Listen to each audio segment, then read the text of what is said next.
You've joined us for yet another edition of the Phil Taylor Jones Show, and we are very happy to have you with us.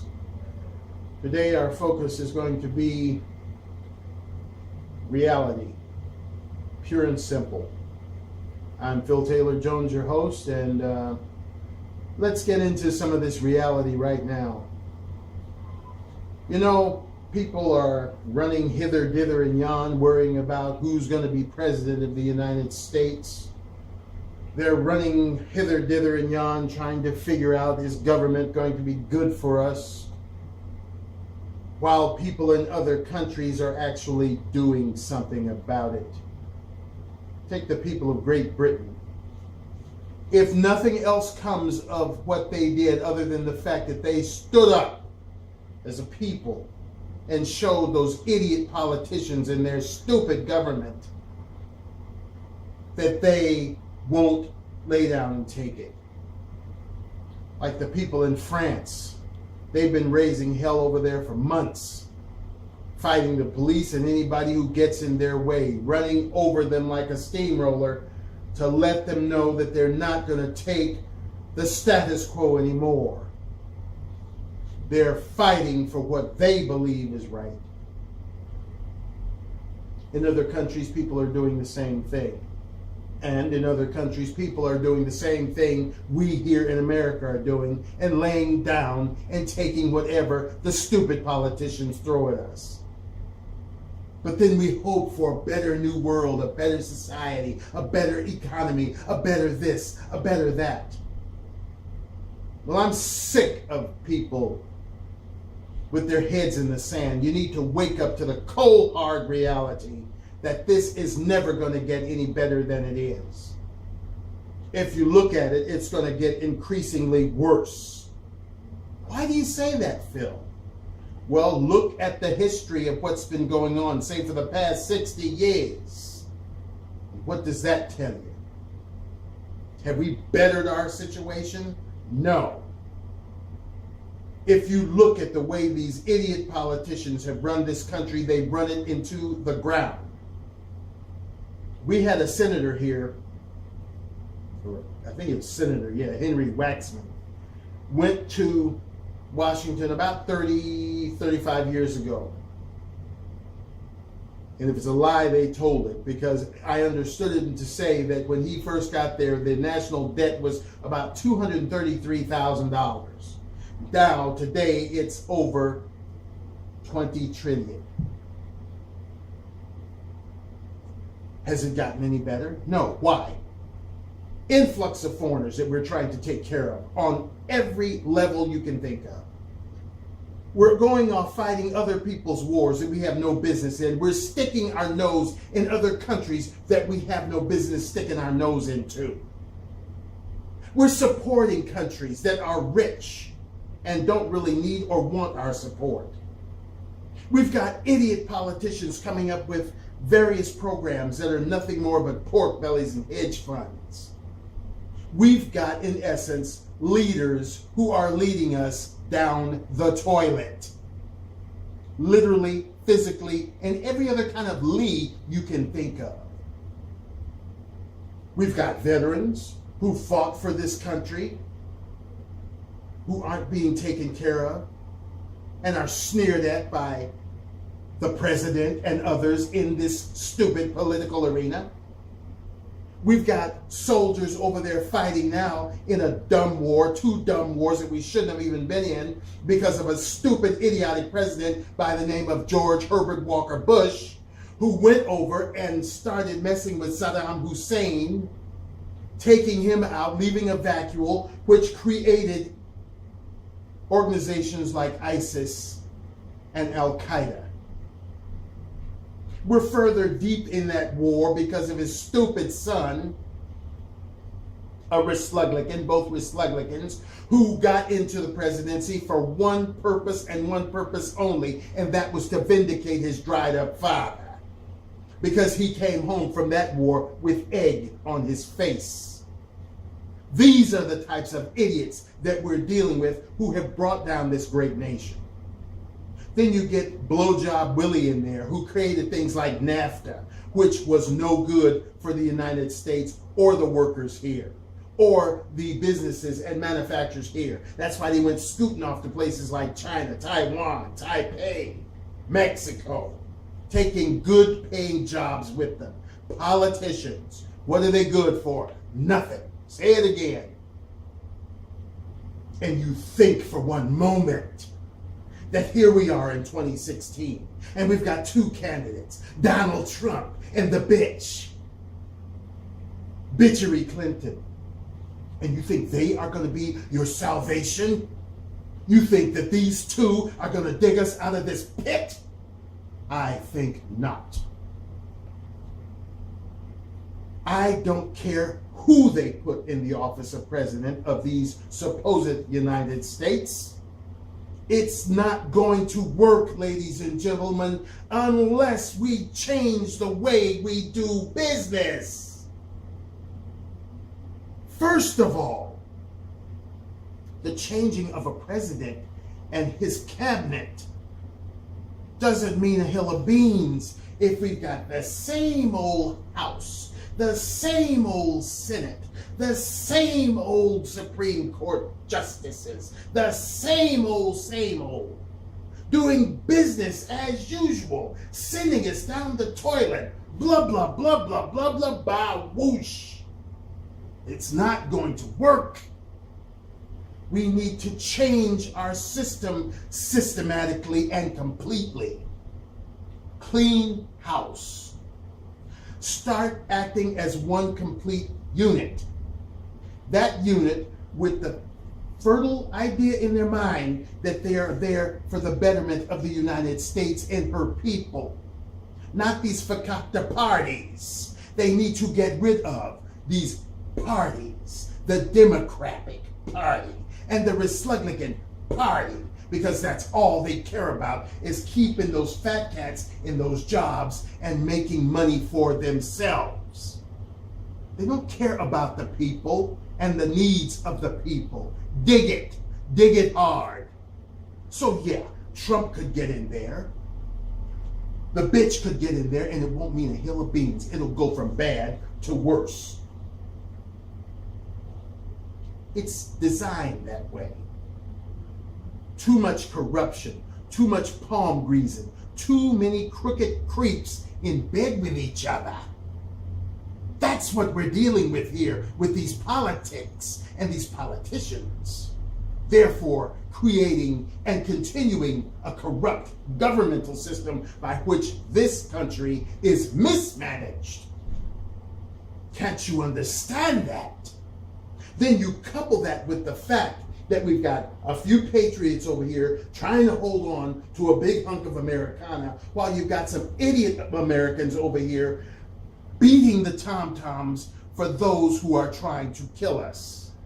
And speaking of Donald Trump, I understand that he's changed his position. What is that all about? He initially said that we need to put a ban on Islamic contingency, Muslims, until we could find a better way to investigate them and to find out what they're all about before we allow them just to go anywhere in our country. And what was wrong with that? Now I understand him to say, oh, we've changed our position. We just want to put a ban on countries where the terrorist threat comes from and not allow those people to come here. Bad call, Mr. Trump. Stick to your original guns, pal. I thought you were one of those that was not politically correct. Have you fallen in with the Republican Party now so deeply that you have compromised your principles? Unless you come on some kind of venue and retract what is going on about you, then I have no other recourse but to believe that what was said about you was true. And if that is true, then your credibility with me, pal, has been cut from 100 to 10. Have you not forgotten what took place in Orlando just last week? Have you not read the news or heard on telly or internet that 10, and I'm speaking from what I read hours ago, but 10 dead in Istanbul after another attack? Have you not seen this? Have you gone soft in the head? So that's why I say, people, you need to take your heads out of the sand. We are in deep trouble. Because as Michael Jackson penned in a song, they don't really care about us. They couldn't give a tinker's damn about us. It's a big money grabbing thing to them. It's a prestigious thing to them. It's what they want to get in their pockets. For them. There are billions of people in this country that nobody gives a damn about. Some of them being our homeless. Yes, I heard on telly. There's this place that we have here in California. It's called Santa Monica. And there are other places too. But in some of these places, homeless people, including some of our veterans, park on the street and sleep in their cars or their recreational vehicles or their SUVs, if they're fortunate enough to have one of those types of vehicles. Oh, well, one of the city council members has come up with the grandiose idea that they're clogging up our streets, and we can't have that. So from the hours of 10 o'clock at night to 6 o'clock in the morning, you need to go in a nonprofit parking lot and park, like a church or some other nonprofit organization. Like you think the church will be accepted of having homeless people parking out and camping out in their parking lots. That's the way they want to fix the homeless problem. Excuse me. Instead of finding a way to let these foreigners stay in their own damn country, and then you have plenty of housing for people. Plenty of it. But on every instance with these stupid idiot politicians, the tail always wags the dog. And it's time for it to stop. But will it? No, because it's always business as usual with politicians, because they never really change.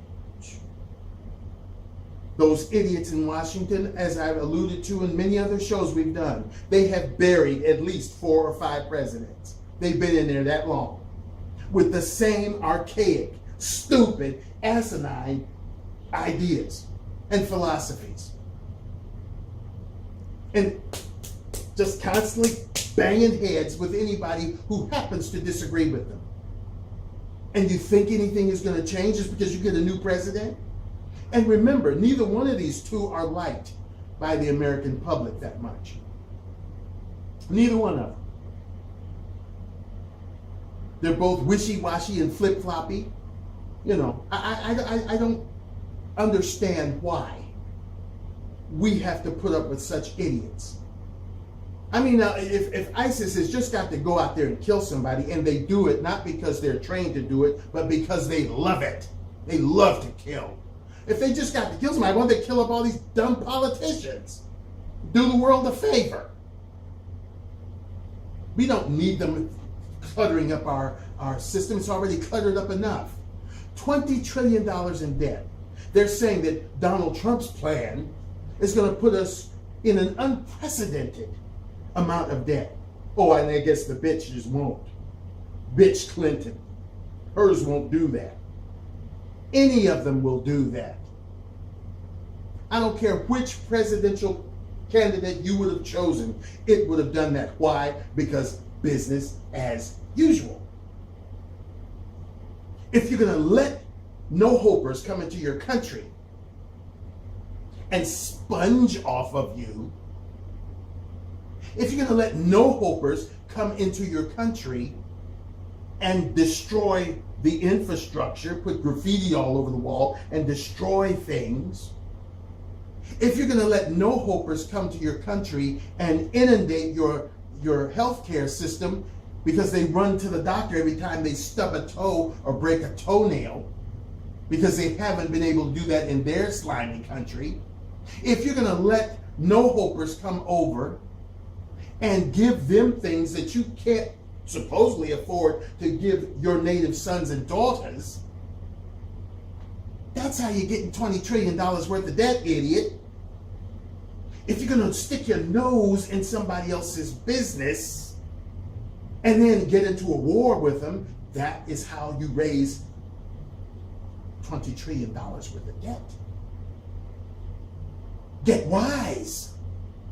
Until you are able to change the way you do business, your debt's going to be high. Your morale in your country is going to be low.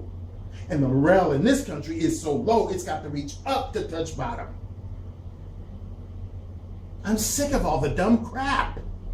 What's going to happen at the Republican Party next month? What's going to happen at the same old crap? It never changes. It hasn't changed in 60 years. We got the same garbage going on. Marvin Gaye penned the song Inner City Blues 42 years ago or so. Still rings true today. Some star of Grey's Anatomy, I think his name is Jesse Williams, he was accepting his award, and he made a speech.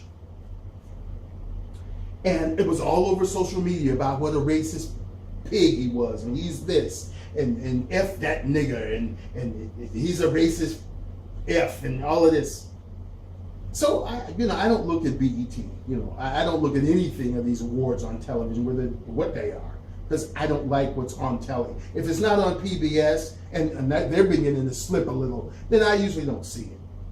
But I read about it. I try to keep up with stuff. So I said, well, I wonder what he said that would cause this furor. So I listened to what the man said. He told the truth. Oh, but I guess some of the people in this country didn't like it because the man told the truth. Okay, as far as Black Lives Matter, I can understand the true people that started Black Lives Matter, not the creeps that have given it a really bad smell. And I've spoken as to what I believe Black Lives Matter should entail. But I've been hearing of late, Black Lives Matter, that's just a bunch of racist thugs. Black Lives Matter, Black Lives Matter, Black Lives, BLM, BLM. What about the KKK? What about the Aryan Nation? What about all these other white supremacist folks who have been killing black folks for years? Where is there? Oh, you're bad for doing that. But no, Black Lives Matter, who just came up, about 3 years ago, maybe 2? There's all the rage at being the biggest racist in the world. You people are idiots. Black Lives Matter came out of the KKK and the Aryan Nation, who was putting ropes around black folks' necks and tying rocks around their feet and throwing them in the river, tarring and feathering. Where was Black Lives Matter then? Non-existent, but the KKK was. And the Aryan Nation and the skinheads and all of this stuff. If you're going to tell something, then tell it like it is. Not skirt it around to fit your sadistic need.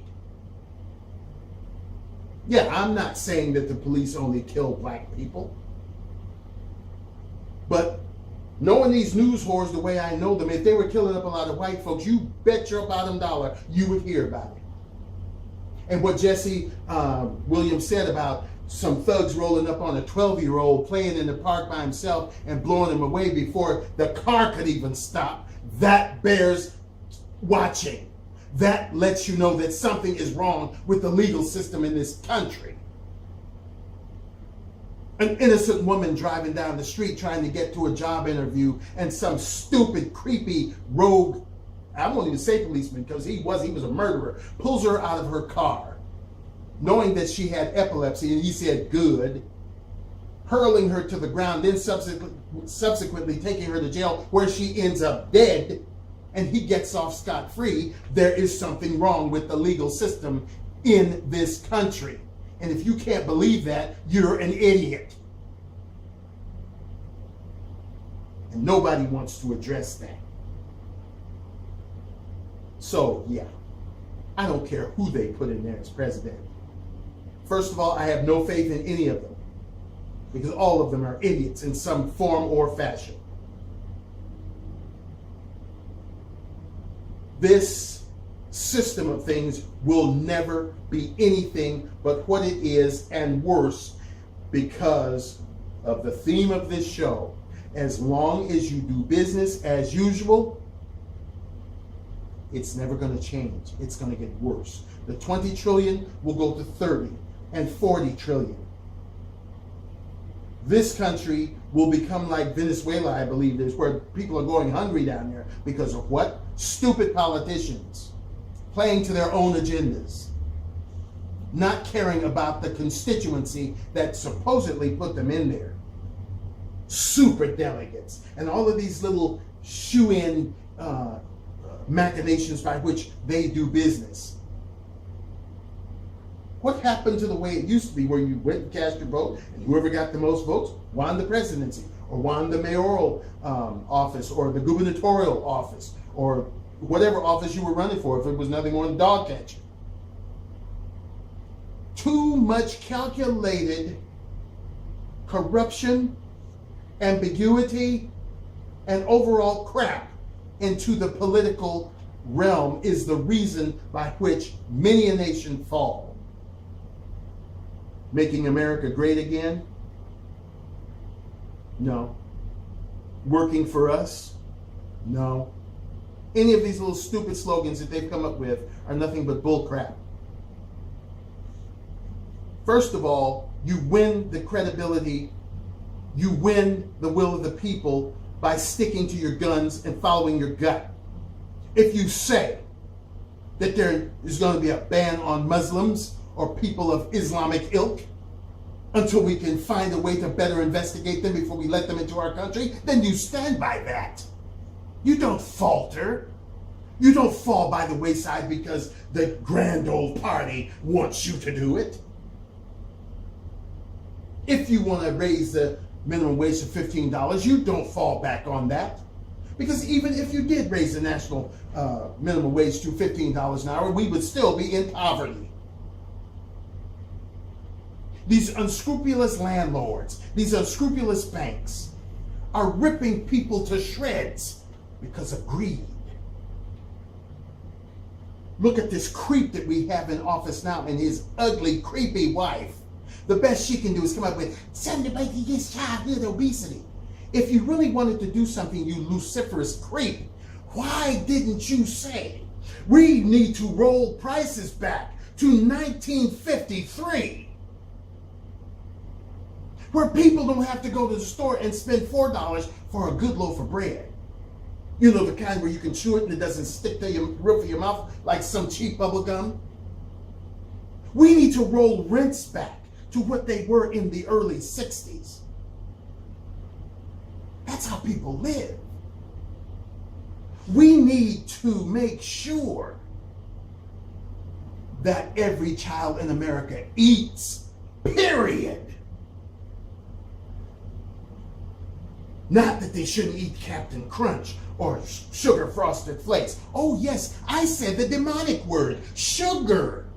S-U-G-A-R, sugar. How do you like that, Mrs. O'Bastard? Do you realize that half of the children in this country, more than half, probably have not had a decent meal today, but yet you'll come up with a no sugar. They'll be lucky to get anything they can in the economy that your stupid husband screwed up, and his predecessors. If you're going to tell a story, tell it right. This country is screwed up big time. And it's not going to change. And when you wake up and realize that, remember, you heard it here first. Now, many of you may not even agree with me, like you think I really care. I'm looking at it for what it is. And it's a big mess. Phil Taylor Jones Show is out. Thank you for watching.